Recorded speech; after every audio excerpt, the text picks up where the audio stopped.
Semalam tulas sebuah rakaman video sesi live ketika ibu kepada usahawan Datuk Alif Shukri iaitu Bonda Rozita Ibrahim, ada meluahkan perasaannya yang mana beliau tidak akan sesekali mendedahkan kisah aib rumah tangganya yang lampau. Malah, Bonda Rozita Ibrahim juga turut menegaskan bahawa anak-anaknya juga tidak tahu apa sebenarnya yang berlaku kerana perkara tersebut hanya dipendam olehnya sendiri sahaja. Bukan itu sahaja, Bonda Rozita Ibrahim seakan bengang apabila ada di kalangan anaknya yang sibuk menjaja kisah peribadinya dan berharap agar mereka tanggung perbuatan tersebut di akhirat kelak. Ekoran daripada itu, Datuk Alif Shukri menerusi sesi live-nya pula ada merespon berkenaan perkara tersebut.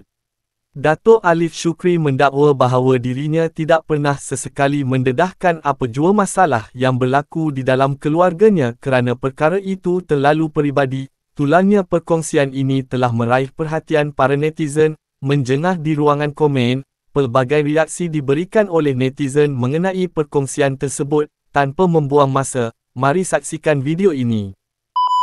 Kalau aku ni buruk sangat perangai, aku dah sambung cerita dugaan Nuraini 83. Sekarang aku dah tulis 82. Aku tak sanggup nak menceritakan keburukan bekas lelaki lama aku. Kehidupan aku ni, anak aku pun tak tahu. Aku nak cerita dengan korang, anak aku pun lagi aku dah hidup senang ni, tak ada satu pun anak aku yang tahu detail susah payah aku. Tak ada. Aku menangis sendiri dengan perangai semuanya. Baik masalah bisnes aku ke, masalah dalaman aku ke, aku nangis, aku sakit, mid je tahu. Jadi, kalau korang ingat anak aku tu tahu semua benda, tak ada. Sebab, kalau aku cerita ke anak aku pun anak aku tak ada selesai masalah aku. Bagi aku punya prinsip ialah aku yang melaluinya, aku yang rasa anak aku tak perlu tahu. Dan aku tak akan cerita aib dan aku berazam aku nak mati, jumpa Tuhan dengan, kalau bolehlah, aku nak mati tanpa hisap. Jadi bila mati tanpa hisap, aku cuba lawan diri aku sendiri supaya tidak membuka aib orang yang berada di keliling aku. Tapi kalau sekiranya anak, sekiranya nak mencerita tentang aib aku ke, ceritalah. Kau tanggunglah nanti dekat sana.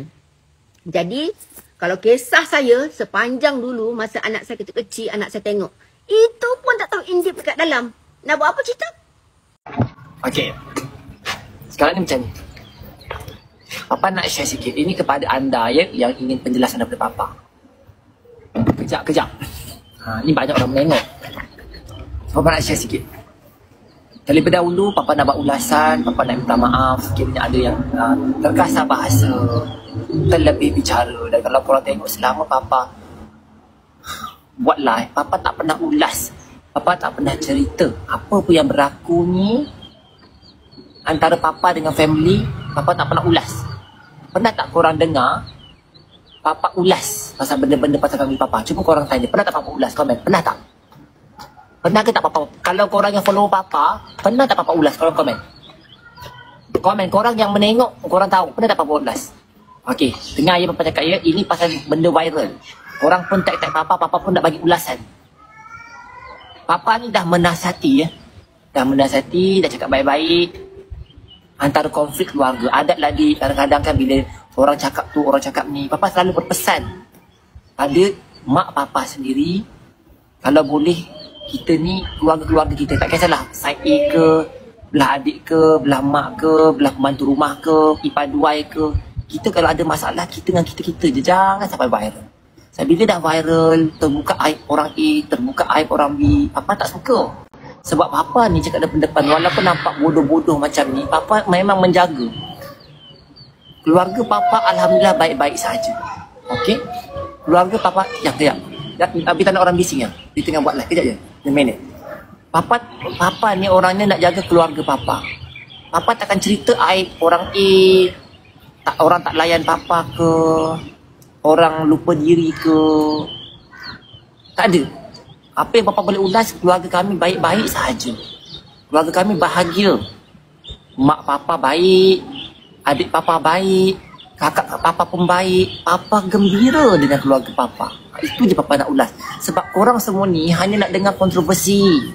Papa selalu berpesan, jangan cerita aib keluarga. Papa tak pernah pun cerita keburukan orang A, keburukan orang B, keburukan orang C. Orang ramai tak tahu apa kami rasa. Sebab tu kalau korang suruh ulas, papa takkan ulas.